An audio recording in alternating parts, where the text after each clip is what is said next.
we already have the lines that we have. And now the downward pressure on the safety net of the food bank, because those families that are going to experience those cuts in all those other social programs are now going to find themselves in line at the food bank, maybe for the first time. And I'll just give you a real number briefly, and that is this.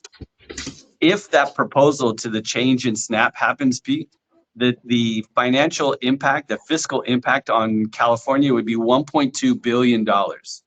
Just that 10% piece that California would have to come up with in order to keep SNAP at the level it's at right now, based on the federal government's like proposed plan, would be 1.2 billion. And I have to remind you that we're in an unprecedented state deficit right now.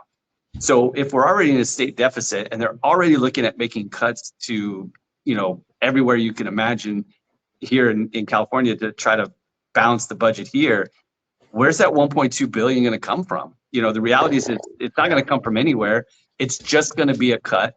And the folks that are going to feel it are going to be low-income families who have, been relying on that kind of assistance. And so that brings about a whole nother layer of social issues on top of that are related to food insecurity as well. Boy, there's a lot in there. There's a lot in there. One is California is fantastically wealthy in terms of inflow of resources, but we are bad at the outflow part.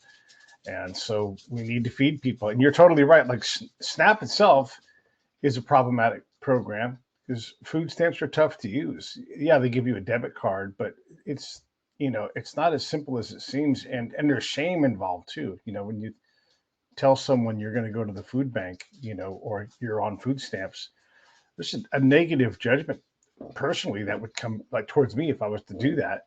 And then also someone in that boat externally, like if they're looking for a job or if they have a job and it gets out, like these are potentially hazardous things for someone who's on the edge. They've got trapdoors underneath them.